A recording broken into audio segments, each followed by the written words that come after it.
simply to protect us from panicking.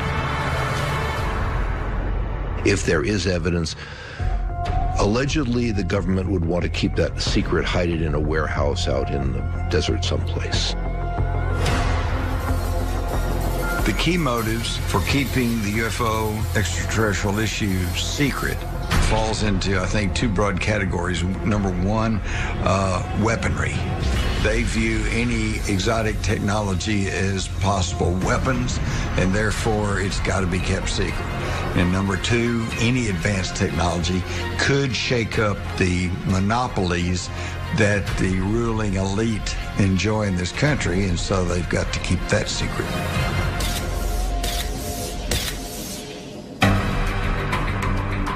But where is the proof that the government hid advanced technology found at Roswell? I think a tip-off to the fact that we got hold of ET technology at the Roswell crash is simply for the fact that up until about 1947, 48, 49, technological advancement was one of slow evolution. But after about 1950, you saw a literal explosion of technology. Fiber optics, night vision, computerization. Where'd all that come from? I think we were picking up technology from some other outside source. Might the U.S. government's advanced weapons technologies been the result of access to extraterrestrial intelligence? According to authorities, such theories are absurd. The lunatic notions of a conspiracy-hungry public. In many ways, the mainstream completely marginalizes the idea of extraterrestrials coming here. They give it no credibility at all.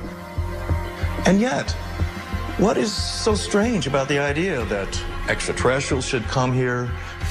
We know we're probably not alone in the universe, and we ourselves are trying to go to other planets. Why wouldn't they come here? For those who adhere to the audacious notion that planet Earth is no stranger to alien visitation, evidence can be found in historical events from the ancient past. And for some, the proof is right before our eyes. Coming up. That's one small step for man. Neil Armstrong allegedly saw a UFO lifting up out of a crater on the moon. Armstrong said, wow, look at these babies, they're huge.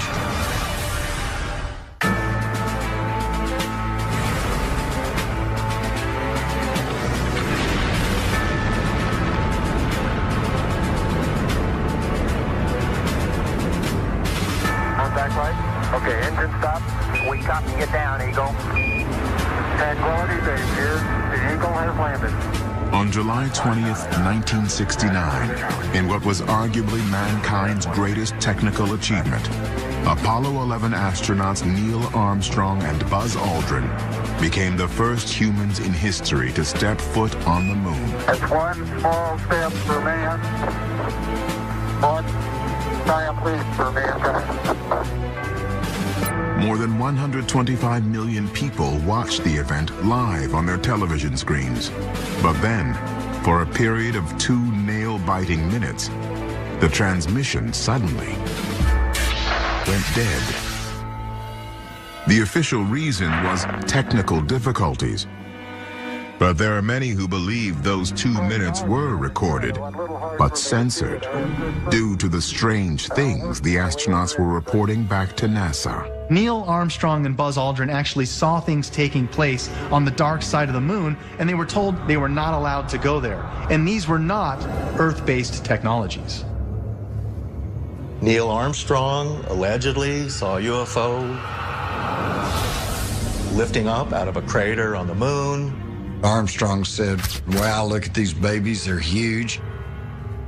And that they were ships up there watching them. UFOs on the moon? Witnessed by astronauts Neil Armstrong and Buzz Aldrin? A delusional conspiracy theory? Or a government cover-up? Two facts are certain. The world watched as beings from one world landed on another. And a book, published just 1 year earlier, was now flying off store shelves. Written by Swiss author Erich von Däniken, Chariots of the Gods made a compelling case for the notion that many of the world's ancient archaeological mysteries had otherworldly origins. The whole idea is extraterrestrials have been coming to Earth for thousands of years. The best case worldwide is Nazca. I was one of the first who was in Nazca. Nazca is in Peru, about 500 kilometers from Lima. When you fly over the desert, you see gigantic lines. They look like airstrips. Seen from the air, they give you the imagination of airstrips. They look like, because they start abruptly, end abruptly. Von Däniken's book also reported findings in the western United States of cave paintings of gods resembling strange creatures from another world. And other ancient images could be found in Italy that bore a striking resemblance to astronauts in spacesuits. We have worldwide similar cave paintings. The so-called gods are always the one with the helmets and their halos. Now, if something happened just on one continent, let's say the Africans would do this, I would be quiet.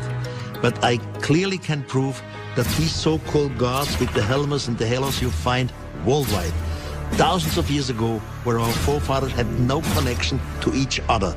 So why this? Because they saw the same thing. Within a year of Neil Armstrong's first walk on the moon, Chariots of the Gods had sold 60 million copies and had been printed in 32 languages. It ignited belief in what has since become known as the ancient astronaut theory. But it also sparked controversy, even derision, from archaeologists, religious scholars, academics, and even the mainstream media. Chariots of the Gods was on the market in the German-speaking world in February 1968. About 1.5 months later, it was on top of every best-selling list. And it took about maybe 3 or 4 weeks. Then the critics began. It was outrageous. It collected a bunch of things and put them together in a way that was completely outlandish, yet so compelling that people wanted to believe it. And people want to believe that aliens visited Earth in the past and that they helped us with the pyramids and with the Nazca lines and that ancient aliens gave us technology. But the reality is, there is no robust evidence that aliens have ever visited Earth. The theory incorporates a whole bunch of different hypotheses and facts and evidence all converging to a particular conclusion. In this case, that we were visited by aliens in ancient times, and the fact is we weren't. There's no evidence for this at all. If there were an American book of secrets about extraterrestrials, it would say there that the only species able to colonize our universe is us. Simply to protect us from panicking. If there is evidence, allegedly the government would want to keep that secret, hide it in a warehouse out in the desert someplace. The key motives for keeping the UFO extraterrestrial issue secret falls into, I think, 2 broad categories. Number one, weaponry. They view any exotic technology as possible weapons, and therefore it's got to be kept secret. And number 2, any advanced technology could shake up the monopolies that the ruling elite enjoy in this country, and so they've got to keep that secret.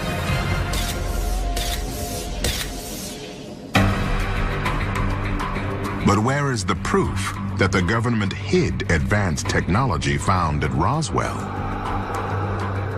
I think a tip-off to the fact that we got hold of ET technology at the Roswell crash is simply for the fact that up until about 1947, 48, 49, technological advancement was one of slow evolution.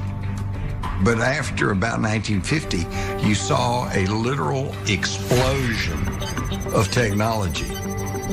Fiber optics, night vision, computerization. Where'd all that come from?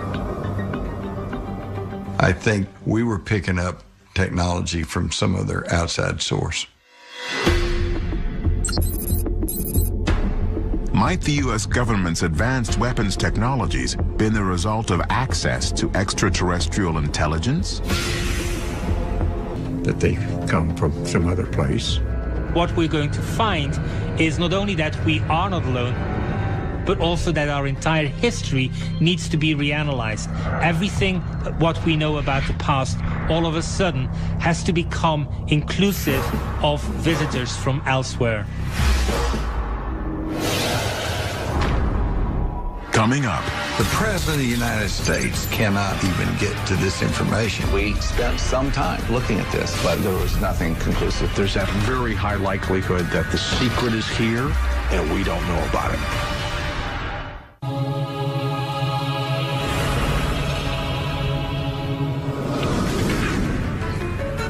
In 1974, Sun Classic Pictures, an independent production company specializing in family-friendly documentaries, released a feature film version of Chariots of the Gods to theaters across the United States, grossing nearly $26 million.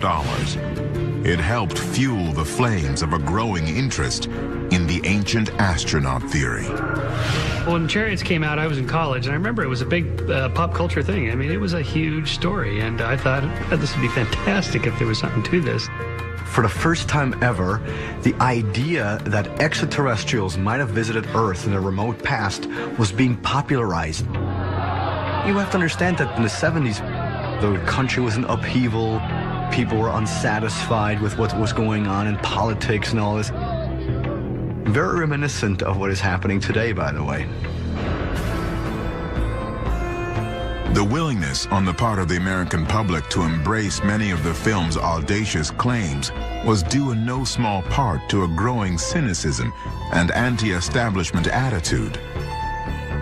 One that took root in the era of Vietnam War protests and the Watergate scandal, particularly with the generation known as baby boomers. Now, everything was being questioned, especially organized religion and even the existence of God. The slow erosion of mainstream religion and the rise of New Age spiritualities and that sort of thing, the alien hypothesis became much more popular. There was a more of a receptive audience for it, that there are beings out there coming down here, which then finally also has religious overtones. Von Däniken takes a very stimulating theological stance. He has an explanation for the gods that both questions and challenges traditional explanations of what gods are or what God is.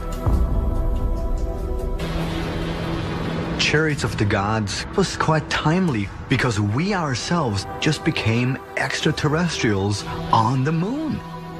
Space exploration at the time was huge.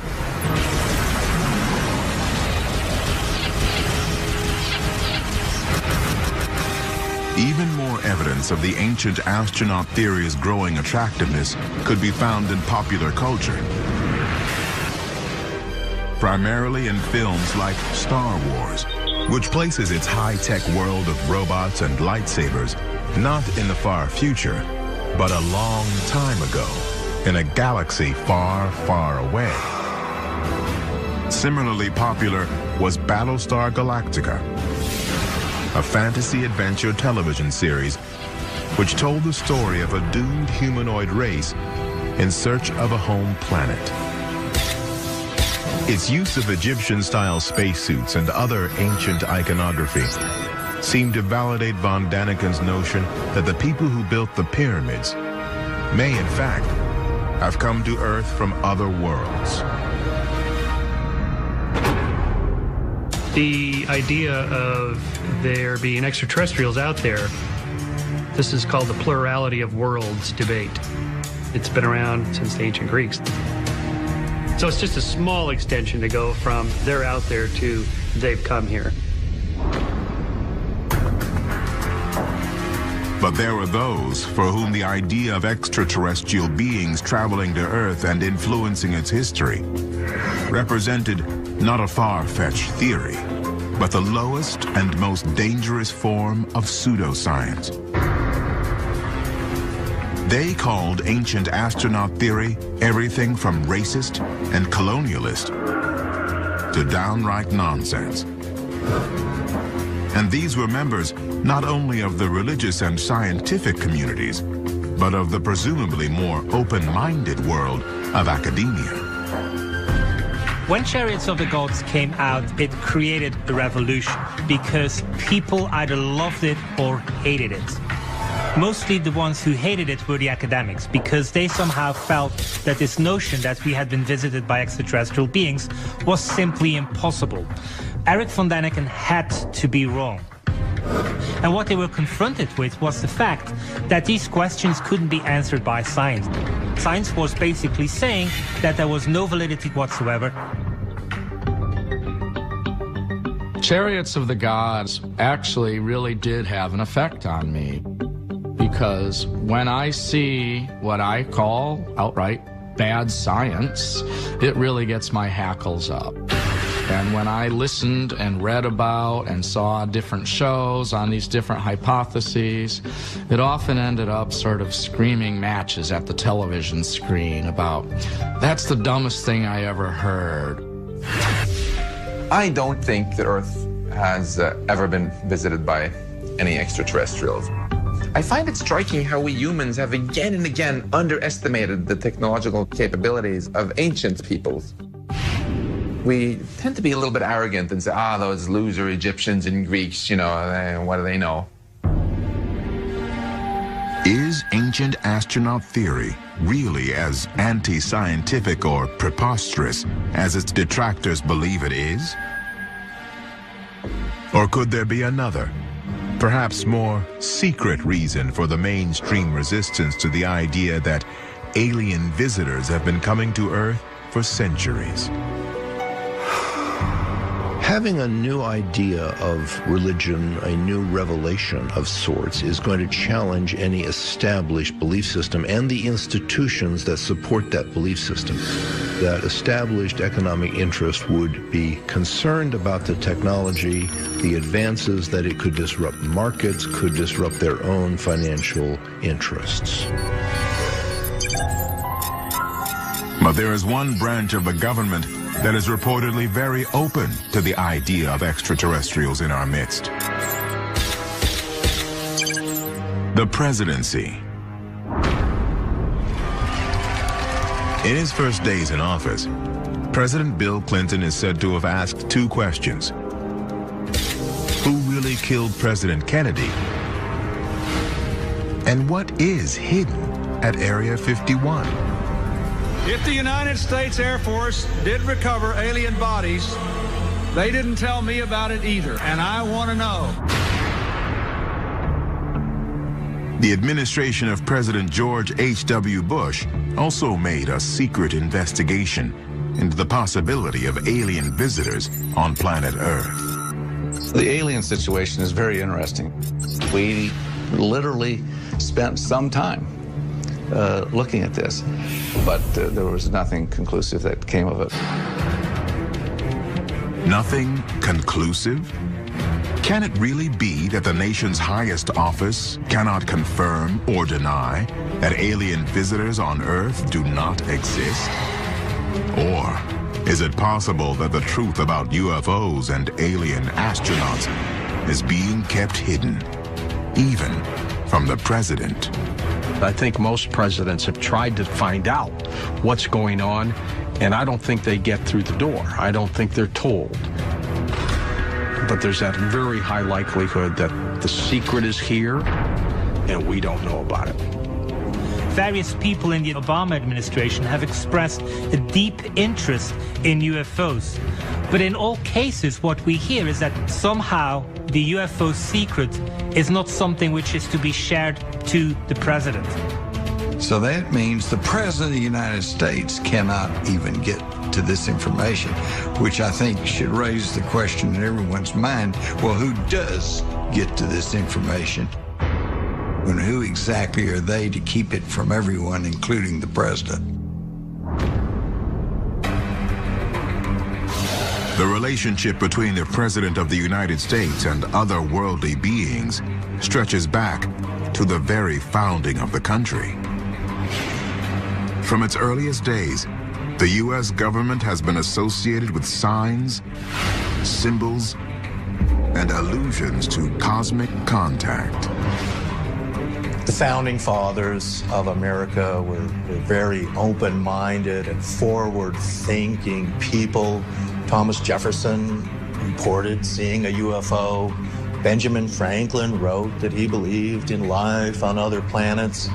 Even George Washington had a portrait made of himself that has a UFO in the sky. So you have this idea of the founding fathers even possibly being influenced themselves by extraterrestrials. But why, if the nation's highest office remains curious about the possibility of alien visitors, is the notion so scoffed at by those in the scientific community? Is there a cover-up?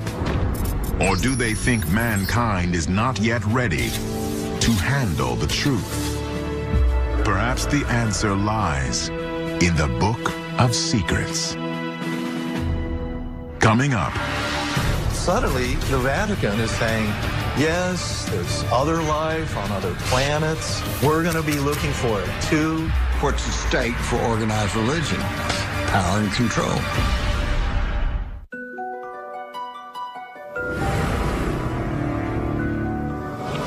On May 13th, 2008, the L'Osservatore Romano, the semi-official newspaper of the Catholic Church in Rome, published an interview with Reverend José Gabriel Funes, the Jesuit priest who served as director of the Vatican's observatory at Castel Gandolfo near Rome.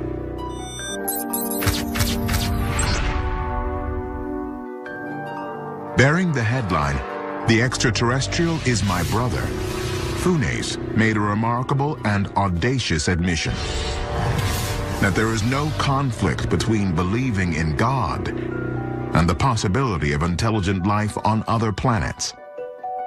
In one swift move, the Roman Catholic Church had contradicted centuries of its own teachings. This would really break the mold of our current understandings of religion and understand that a lot of the things we thought were mythology were actually fact. Why the change in attitude? Did the Catholic Church discover evidence of life on other planets? Or might it be the time was right for the Church to admit something it had known to be true all along? The Vatican has some of the most advanced telescopes in the world. They have some of the most advanced radio telescopes and transmission and communication equipment in the world. I think they know the same things our military-industrial complex knows, which is this is all very real, and that eventually it's going to come out. I think the reason why the Vatican came forward and endorsed the idea of searching for extraterrestrial life is because the Vatican wants to be ahead of the curve. The Vatican Observatory's announcement also included plans to explore the outer planets and their systems, with a particular concentration on Saturn's moons Titan and Enceladus. They said that they would be involved with the search for extraterrestrial life. So suddenly, the Vatican is saying, yes, there's other life on other planets. We're going to be looking for it too. Could Saturn's moons really hold the key to the extraterrestrial origins of life on our planet? And is the Vatican really admitting that the Earth's ancient religions might in fact have extraterrestrial origins? Even believers in ancient astronaut theory remain skeptical. The idea that the source of ancient religions might actually be interaction with extraterrestrials is not an idea that organized religion wants to promote. What's at stake for organized religion? power and control. It's that simple. There are many in the ancient astronaut community, however, who claim that many of the beliefs and teachings that comprise the world's religions serve not to contradict the possibility of alien life, but to confirm it. One of the biggest points of reference for the ancient alien theory are the sacred books, sacred texts that we can find all around the world. And those sacred texts, in many cases, describe people from the stars descending in some type of flying machines.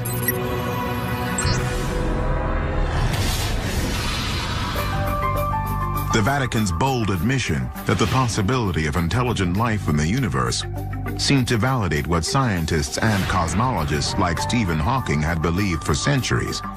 But it also gave fresh credibility to another, perhaps even more controversial theory, that of intelligent design. Intelligent design is a theory having been promoted now for about 2 decades that says evolutionary development is not strictly a matter of chance, that actually higher organisms are designed by an intelligent designer. They're not simply accidents of biological contingency. Of course, the notion that the universe and all living things are more likely the product of a godlike being or entity was not new. Virtually every religion across the globe has embraced the concept for centuries. But intelligent design was now being championed by powerful political and religious conservatives, people like Republican Party activist George Gilder, whose Discovery Institute in Washington, D.C. stands at the forefront of what detractors would call this subversive and pseudo-scientific concept.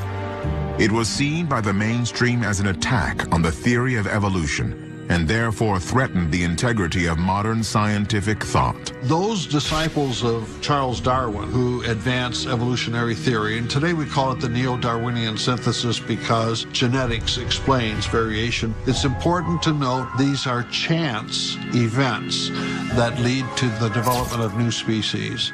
Intelligent design people want to say it's not just chance, it's the intervention of an intelligent designer. Who is that intelligent designer? Well, St. Thomas Aquinas would say, we all call that designer God. But intelligent design people say, we have no opinion on who the designer is.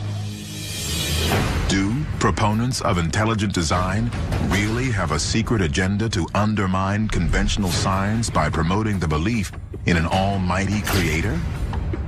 Or is it an ingenious means of bridging the enormous gap that exists between those who believe in Charles Darwin's secular theory of evolution and those who believe that mankind might also owe its very existence to beings from other worlds? Perhaps the ultimate answer can be found in the covert messages that are being transmitted throughout our galaxy, even as we speak. Coming up. Transmitting signals into space saying, hey there, here we are, is an absolutely idiotic thing to do. Dr. Stephen Hawking suggested that they would come here to destroy us.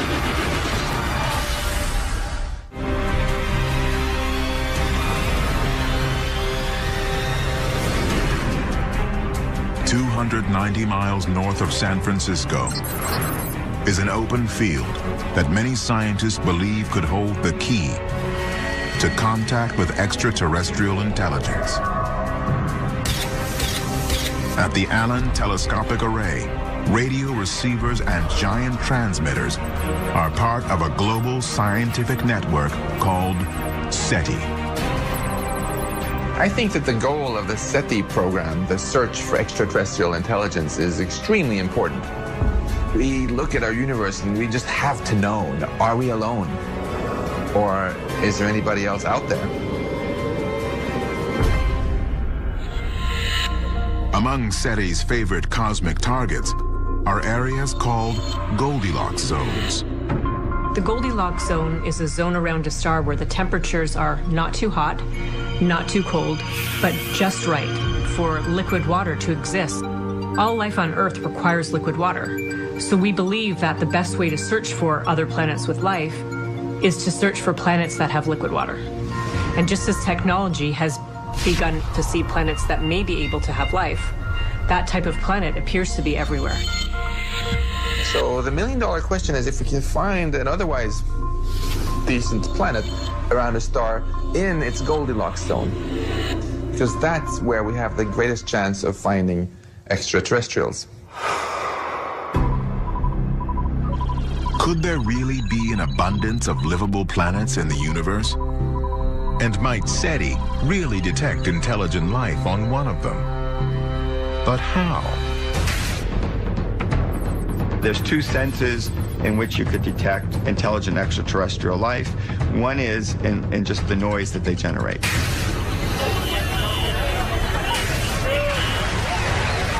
If you think about our society, we now have TV, we have cell phones, we have all sorts of technology that radiates out into space and could in principle be detected.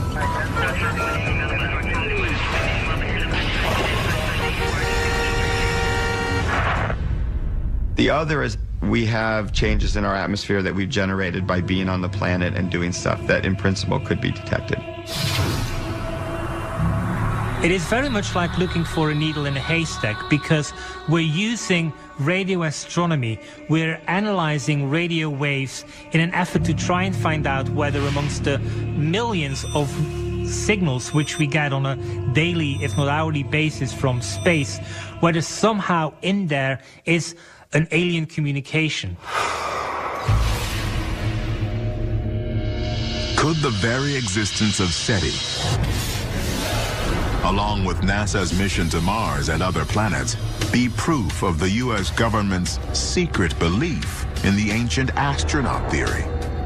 And if so, would we be prepared in the event of a real-life close encounter? UFO activity has been going on for thousands of years, and we have been monitored and watched since the beginning of our civilization. The U.S. military and even the United Nations has stored away some contingency plans in the event that aliens should show up, you know, either benign or otherwise. They would be remiss in their job if they didn't have such contingency plans. Are there secret files and covert plans under lock and key? Have there been exercises and other preparation work? If the truth finally comes out, might proof of life on other planets crumble the foundations of government, religion, science, and our society? Or would it reassure us by revealing at last the truth about our origins? If an American book of secrets existed, then the chapter on ancient astronauts would suggest that we shouldn't look for our origins on planet Earth, but that in fact our origins lie out there. Might SETI be on the brink of an incredible discovery? Or are they, as some experts warn, setting planet Earth up for a mega disaster?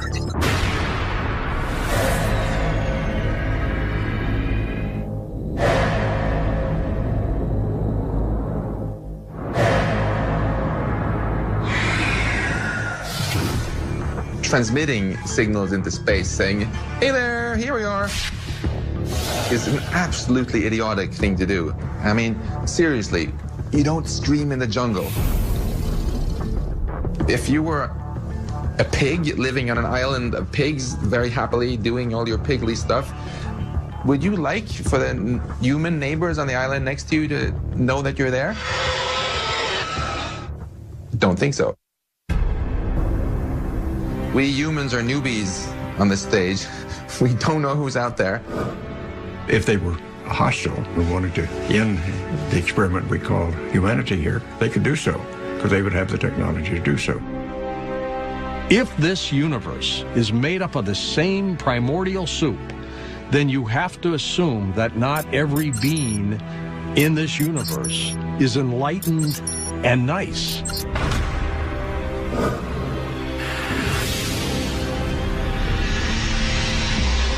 So it's very possible that there's a sect of extraterrestrials that are coming to this planet,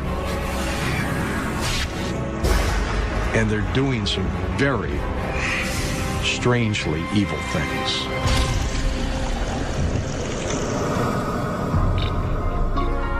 Dr. Stephen Hawking suggested that SETI should stop sending out signals or searching for signals because the moment that extraterrestrials found out that we are here. In this documentary, you will see miraculous UFO footage that has been authenticated by top UFO. The documentary featured an extensive summary of the footage, the canisters containing the footage, an expert analysis from the likes of Stanton Friedman. One film expert noted in the documentary that the footage came in an old Soviet canister that had information labeled on it that was consistent with info written directly on the film reel. The numbers on the film's header matched the canisters they came. The header of the film had the crest of the KGB on it, and the term for top secret is shown in the first few seconds of this footage and image to the right. Having real-looking alien footage is one thing, but including the original film reel canisters means you are extremely close to proving 100% authenticity. This is something that has traditionally lacked in other more popular alien videos such as the widely known Alien Autopsy or the Alien Interview videos. Several KGB documents. In the documentary, several KGB documents are produced to prove the film is authentic, along with credible testimony from a former Soviet KGB operative who claims to know about the event. At first everyone believed that those debris were part of some novelty aircraft manufactured in the United States or England, said Pavel Klimchenkov, a former KGB operative, but having done some measurements material analysis, we came to the conclusion that none of the domestic or foreign manufacturers known to us could have produced this apparatus, at least not in the conditions existing on this planet.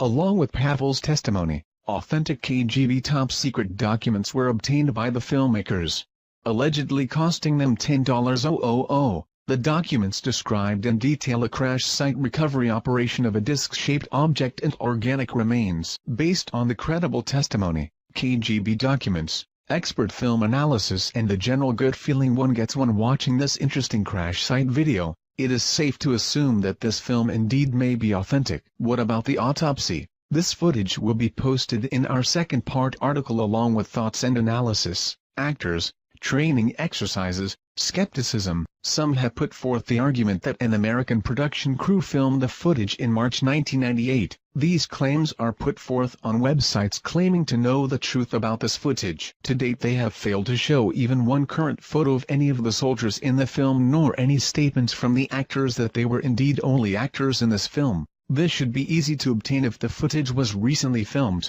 Some have put forth the argument that an American production crew filmed the footage in March 1998. These claims are put forth on websites claiming to know the truth about this footage. To date they have failed to show even one current photo of any of the soldiers in the film, nor any statements from the actors that they were indeed only actors in this film. This should be easy to obtain if the footage was recently filmed. Another theory suggests the film was a training exercise. Yet no one has produced witnesses verifying this claim. One skeptical viewpoint suggests that the object's thickness is far too small to support any would-be alien pilot. The craft's outer edge as seen on the image is only 12 to 36 inches. However, it is not necessarily indicative of the overall thickness of the craft. The image was taken from the only part in the video sequence where the craft's edge is visible, and since the camera never goes behind, there is no way to tell how much depth the craft may have on the other side. Additionally, if you consider the side facing us may actually be the bottom, we can easily see that this craft can easily fit the traditional flying saucer shape as demonstrated by the below images. In this documentary they claim that, since they only were able to acquire 4 canisters of film, more film footage of this incident is available, such as the entire digging, cleanup, and inside the craft investigation. To this date, almost a decade after it went public, no other videos have surfaced. a UFO crash site allegedly filmed by the Russian KGB in March of 1969 in the Sverdlovsk region of Russia. The footage was later obtained by documentary filmmakers who then published the movie, The Secret KGB UFO Files. A film expert noted in the documentary that the film came in an old Soviet film can and the numbers on the film's header matched the cans they came in. The header of the film has the crest of the KGB on it and the term for top secret. An autopsy of the alleged pilot of the UFO is seen in the documentary film. Soviet doctors examined the burnt torso of the entity and it is revealed that the 3 doctors died 1 week later, all from cerebral hemorrhages. Death certificates are presented as proof. Several KGB documents are produced to prove the film is authentic. Some have put forth the argument that an American production crew filmed the footage in March 1998. These claims are put forth on websites claiming to know the truth about this footage. To date they have failed to show even one current photo of any of the soldiers in the film nor any statements from the actors that they were indeed only actors in this film. This should be easy to obtain if the footage was recently filmed. Another theory suggests the film was a training exercise. Yet no one has produced witnesses verifying this claim. UFO aliens may have helped build pyramids of Giza, says Cairo University archaeologist. Head of the Cairo University Archaeology Department, Dr. Ayla Shaheen, in December 2010 had told an audience that there might be truth to the theory that aliens helped the ancient Egyptians build the oldest of pyramids, the pyramids of Giza. On being further questioned by Mr. Marek Nowak, a delegate from Poland, as to whether the pyramid might still contain alien technology or even the UFO with its structure, Dr. Shaheen was vague and replied, "I cannot confirm or deny this, but there is something inside the pyramid that is not of this world."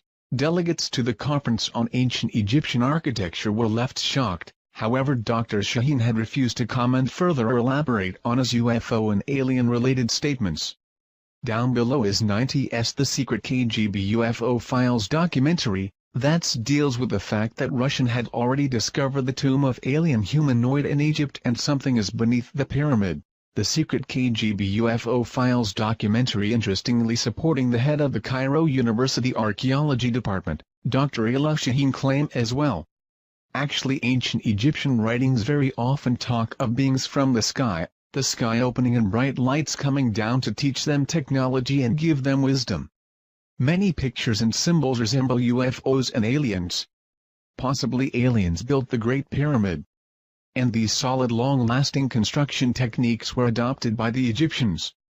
Ancient Egyptian legends tell of Tep-Zepi, or the first time. This is described as an age when sky gods came down to earth and raised the land from mud and water. They supposedly flew through the air in flying boats and brought laws and wisdom to man through a royal line of pharaohs. And of course, this was all thrown out the window when Christianity came along. Keep in mind that the gods were the one and only religion that there was. No other conflicting beliefs? Why? Well, because it was fact, not faith.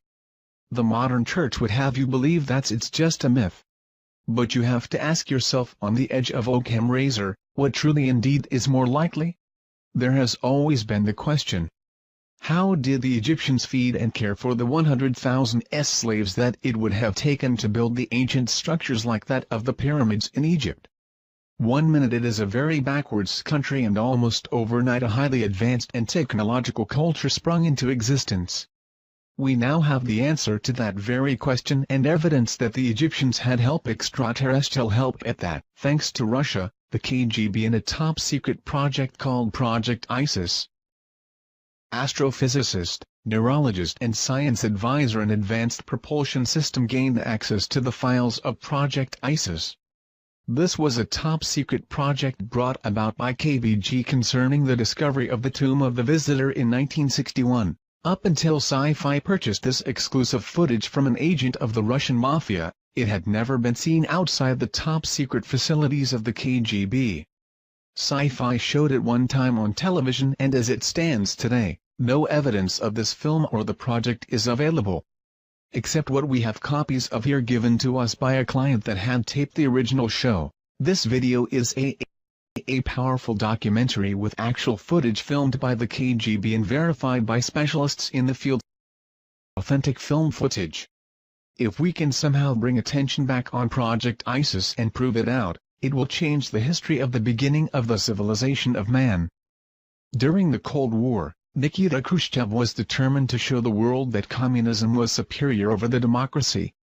As he realized that it would be too costly to compete with the US in the space race, Khrushchev chose to go the other route. Having over 300,000 agents in the secret police and espionage organizations, he focused most of this resource on alternative science, such as paranormal phenomena, sotrometic weapons, biogenerators and mind-altering machines. 1920s, during the Stalinist regime, a dark room was created where the KGB conducted psychotronic weapons research on prisoners sentenced to die and political dissidents. After 1936, these files were transferred to the secret archives of the KGB, continuing on with their paranormal research. Khrushchev achieved great success with his biogenerators and machines to alter human minds, which worried, naturally, the United States, knowing that the Soviet Union was there to conquer and overthrow. Russia, being that its borders surrounded the largest landmass of the world, had the largest amount of UFO sightings. If they could capture one of these flying objects and reverse engineer it, they could have the greatest advanced aeronautical designs. They got lucky in January 1986 when a spacecraft crashed in Downegorsk but remained intact.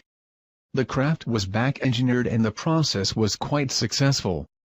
But to achieve the most superior advancement in global domination, they went in search for something that was only a rumor or legend. The Chamber of Knowledge in Egypt. If the legends were true, storehouse of knowledge left behind by ancient visitors from outer space was concealed in the Great Pyramid. A team of archaeologists were composed of Egyptologists from the Russian Soviet Academy of Science, was sent to Egypt. The fearing that the CIA would learn of this expedition, the Kremlin operated with complete secrecy. By the late 1950s, Egypt accounted for 43% of all the Soviet aid for Third World nations. When they started the ISIS project, the Soviet military personnel in Egypt was estimated over 20,000. The heavy military presence was used to disguise the efforts of the mission scientists headquartered in Cairo. They would operate under the guise of Arab peasants or Russian officers. To speed things up, in 1959 the KGB recruited professional informationalists to wiretap Egyptian officials. This paid off in July 24, 1960, when a conversation was recorded that would then change myth into reality. The official had been given a call that two Bedouin had stumbled upon the tomb of the visitor. The Bedouin were in the hospital and kept repeating, "The visitor God." At this moment in time, Project ISIS became top priority and all efforts were made to immediately follow up by having the Bedouin show them where they had found this tomb. SEIFI was able to purchase several documents and film footage as to the KGB documentations of their findings. Taken out of Egypt and brought to the secret facility of the KGB was this memo to high-ranking KGB official. My agents had secured the notes of one of the scientists working on the tomb of the visitor findings. Another was the inventory of contents taken from the tomb as follows. Location of finding. Undisclosed, 15 crates of relics, 1 partially mummified body, 1 stone sarcophagus, 8 hieroglyphic samples. Old report from a project scientist that was one of the first to enter the tomb. During the inspection of the wall segment, we noted that a strange magnet-repulsive force seemed to be emanating from the rock. We were unable to find any scientific explanation. Cryptologist report. Partial decoded message on tomb wall indicating a prophecy of the return of the winged gods. The Kremlin took the cryptologist report very seriously. KGB was ordered to determine target locations: planets, stars, galaxies. They had to duplicate the stars as they would have been over Giza thousands of years ago. They finally found it, in the stars and constellation of Orion during the year 10,500 BC. Although it was possible that the builders could have been working off plans of a time before the pyramids was constructed, this was proven not to be the case.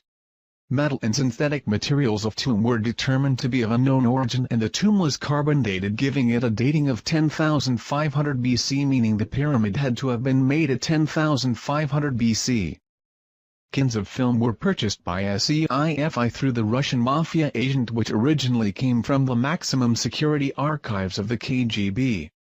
These cans contain film of KGB filming the process of the tomb and sarcophagus being opened. Sci-Fi had this film analyzed before purchasing by experts in this field. Finding no evidence of fraud, SEIFI purchased cans of film. The documentary is in black and white, showing soldiers entering the tomb without gas masks. As they opened the sarcophagus, you can see toxic fumes escaping and the reaction of the soldiers as they were being affected. It also shows the mummy contained inside. The film shows the soldiers leaving the tomb fast, and then a chemical warfare specialist team comes in with protective clothing. There is talk from one that was there in the tomb, that the energy inside, during the first days of exploration, was very high. They also had a team of psychics go in and do some special readings of the tomb. It later goes on to show the KGB and Bedouin loading trucks with crates to be shipped back to Russia. According to KGB documents, researchers began to wonder if the pyramid was designed for one particular purpose. They thought it was possibly a machine, being that it was designed like a three-dimensional triangular depiction of a hemisphere. Their thoughts were there must have been a reason why it was designed for resonating with the planet. Their thoughts went to a prism, and that the pyramids have powers to alter the cosmic rays, that the pyramids are huge prisms capable of concentrating energy, capturing light from the stars, which would initiate a process which would turn the pyramid into an interstellar transmitter.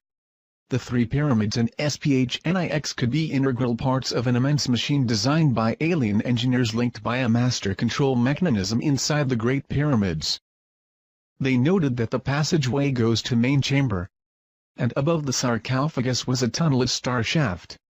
They reasoned that when a specific star alignment occurs, a streak of energy goes down the shaft. Scientists speculated that the radiant energy hitting the sarcophagus could initiate something similar to a cold fusion reaction. The prism structure of the pyramid would then magnify and transfer to the corresponding pyramids. A united beam of energy could erupt, creating a cosmic beacon used by alien starship for future navigation. According to ancient legends all around the world, they all have the same thing in common. The visitors were like men but more like gods. They were giants. They traveled among the stars. They brought us the knowledge. Legends of the first emperors of China were called the Sons of Heaven and made the first pyramids of China. Mexico and Yucatan have similar legends. Starwalkers can be found throughout Egyptian texts and American folklore. The visitors are described as the giants, man/gods, giants or titans. And it seems all cultures may be traced to a single parent civilization. Could it be ET? Later on in the documentary, it shows them working on the mummy, attempting to give it a face and identity. A computer projection of the mummy was made as it laid in the sarcophagus. Experts that were there to observe the fluorescent reconstruction of the face described to Sci-Fi that if they had not been there themselves, they would not have believed what the face revealed after reconstruction. When skull and face was completed, it showed a humanoid type: large cranium, large eyes, small chin, small teeth, but not Earth humanoid, but some being that had to have been extraterrestrial. Later, using underground radar technology, the KBG found a passageway under the tomb of the visitor. Directly below was a large chamber. They believed they found the chamber of knowledge, but was afraid to open the tomb, thinking it could be a Trojan horse, capable of blowing up the entire planet.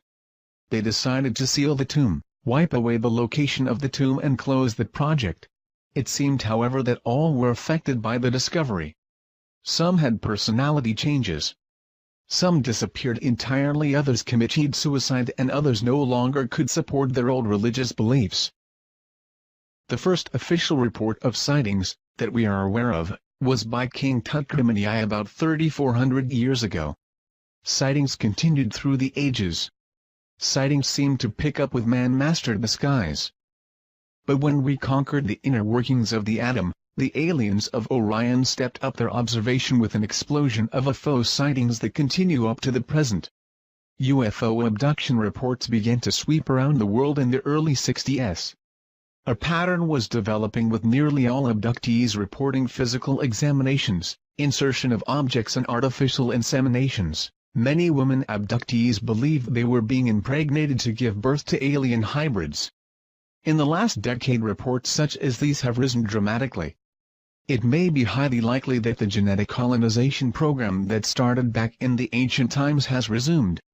The question was asked, could they be cloning themselves by implanting their alien genes into human DNA?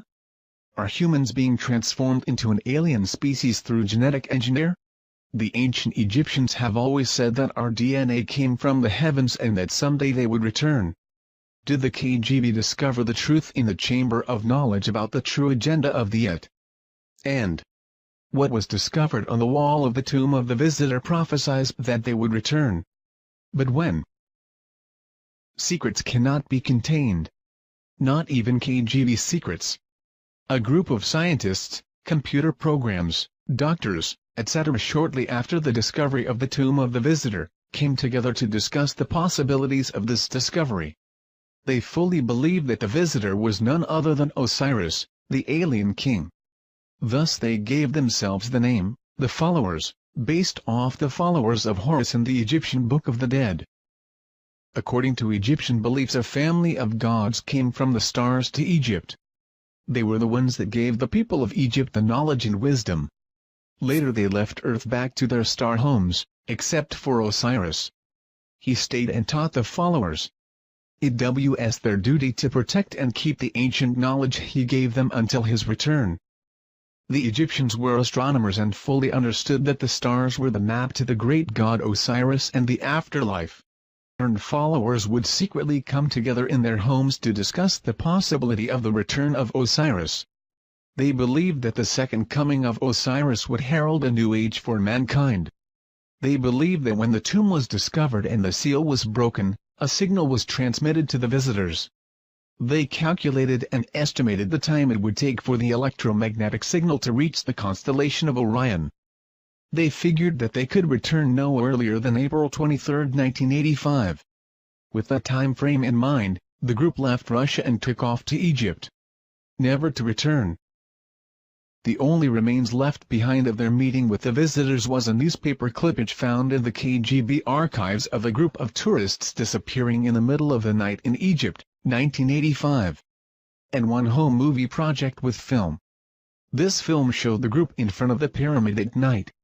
It shows a light